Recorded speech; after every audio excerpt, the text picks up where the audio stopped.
പുരുഷന് തൻ്റേതായ ഒരു ബയോളജിക്കൽ ചൈൽഡ് വേണം, തൻ്റെ സ്വന്തം എന്ന് പറയാൻ, അത് എൻ്റെ കുട്ടിയാണ് എന്ന് പറയാം, ആളുടെ കാര്യങ്ങൾ നിലനിർത്താൻ, തൻ്റെ കണ്ടിന്യൂറ്റിക്ക് വേണ്ടിയിട്ട്, പ്രോപ്പർട്ടീസിൻ്റെ കണ്ടിന്യൂറ്റിക്ക് വേണ്ടിയിട്ട്. അതിനുള്ള സൊല്യൂഷൻ എന്താ? ഇങ്ങനെ ഗോത്രമായി ജീവിക്കുന്ന ഒരു സൊസൈറ്റിയിൽ എൻ്റേതെന്ന് ഉറപ്പുള്ളൊരു കുഞ്ഞിനെ ഞാൻ ജനിപ്പിക്കും. അതിനുള്ള ഒരേ ഒരു വഴി, ഒരു സ്ത്രീയെ മറ്റ് പുരുഷന്മാരുമായി സമ്പർക്കമില്ലാതെ എൻ്റെ വീട്ടിൽ വളർത്തുക എന്നുള്ളതാണ്.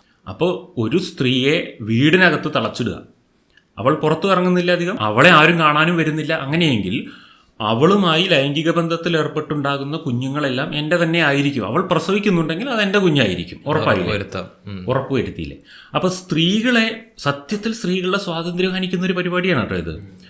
ആ ഘട്ടങ്ങളിലൊന്നും സ്ത്രീയെ മനുഷ്യനായി പരിഗണിക്കുന്നില്ല. പുരുഷനാണ് മനുഷ്യൻ, അത് ചിന്തിക്കണം. സ്ത്രീയെ പുരുഷന്റെ സ്വത്തായിട്ട് പരിഗണിക്കുന്ന കാലം ഉണ്ടായിരുന്നു. നല്ലൊരു ശാലീനവും സുന്ദരിയുമായ ഒരു സ്ത്രീ പുരുഷന്റെ വലിയൊരു സ്വത്താണ് എന്ന്. സ്വത്ത് എന്ന് പറഞ്ഞാൽ എന്താ? പ്രോപ്പർട്ടിയാണ്, വ്യക്തിയല്ല അവിടെ. അങ്ങനെയൊക്കെ ആയിരുന്നു വാസ്തവത്തിൽ ഈ വിവാഹത്തിൻ്റെയൊക്കെ തുടക്കം ഉണ്ടായിരുന്നു. സത്യത്തിൽ വിവാഹം എന്ന ഇൻസ്റ്റിറ്റ്യൂട്ട് ഇൻവെൻറ്റ് ചെയ്ത കാലഘട്ടങ്ങളിലൊന്നും തന്നെ വിവാഹം എന്ന ആ ഒരു പരിപാടിയിൽ സ്ത്രീയുടെ ആഗ്രഹങ്ങൾക്കോ സ്ത്രീയുടെ താല്പര്യങ്ങൾക്കോ ഒന്നും ഒരു പരിഗണനയും ഉണ്ടായിരുന്നില്ല.